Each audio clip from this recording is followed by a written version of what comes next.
Hello students and welcome to another video of IELTS with Coach Brad.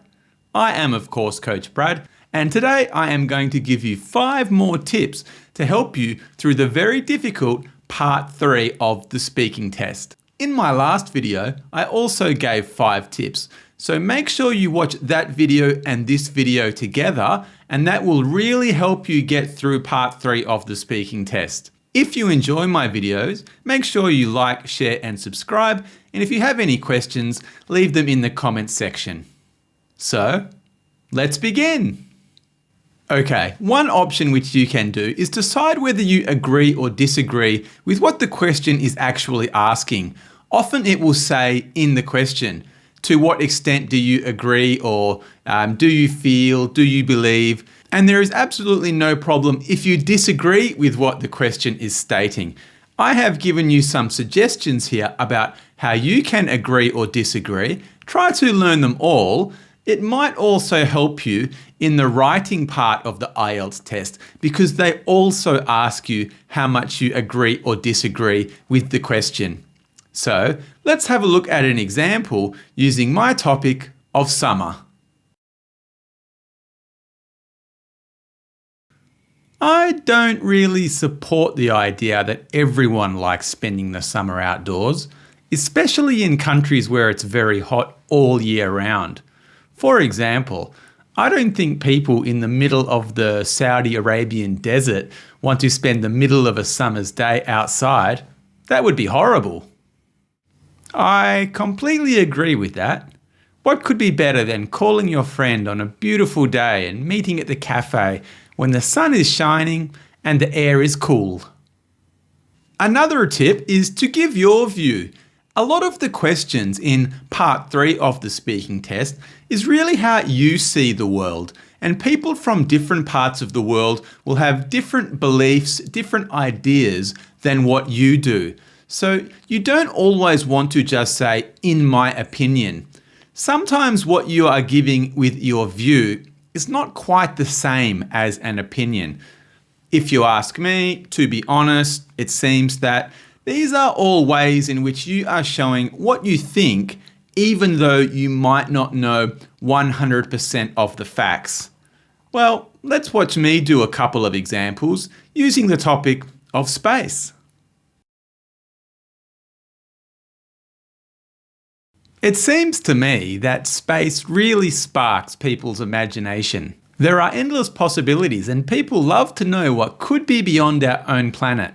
I would also say that when we are young, there are so many cool movies about space, such as Star Wars, that it makes us naturally curious as a kid.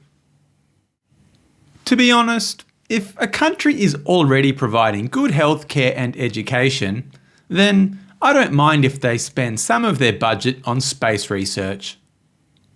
Sometimes in the IELTS test, you get a topic that you know nothing about. I have used here the topic of art. I don't know anything about art.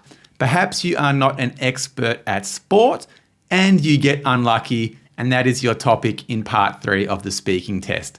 So it's no problem. You can express that you don't know much about that topic. But if you do it with good grammar, good vocabulary, and good confidence, it doesn't really matter. They are just trying to check how well you can speak. Let's have a look using a topic I know nothing about, art.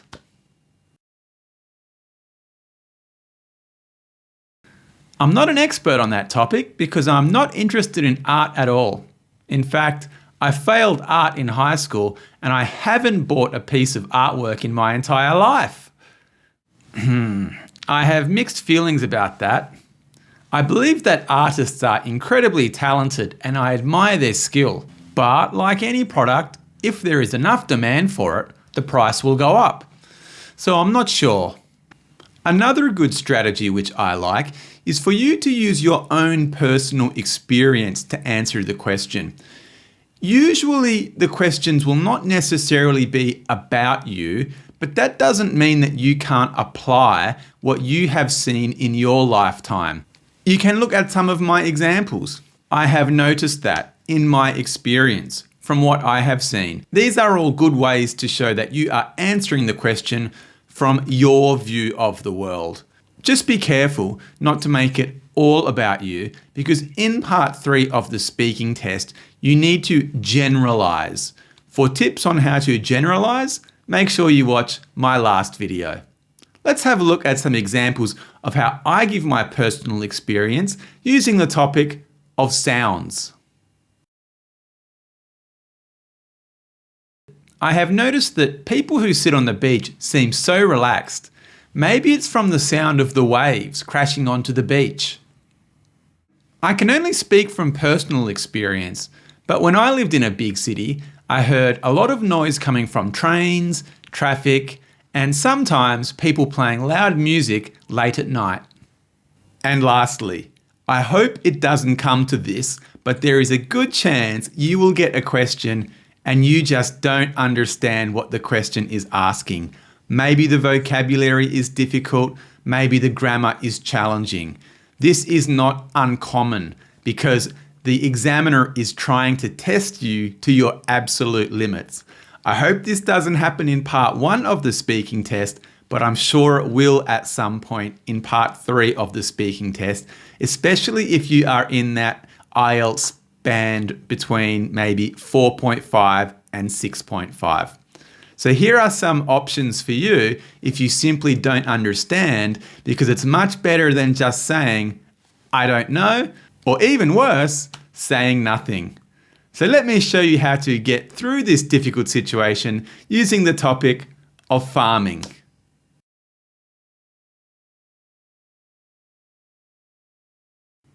I'm sorry. Can you please repeat the question? Sorry, but I'm not quite sure what pursue means.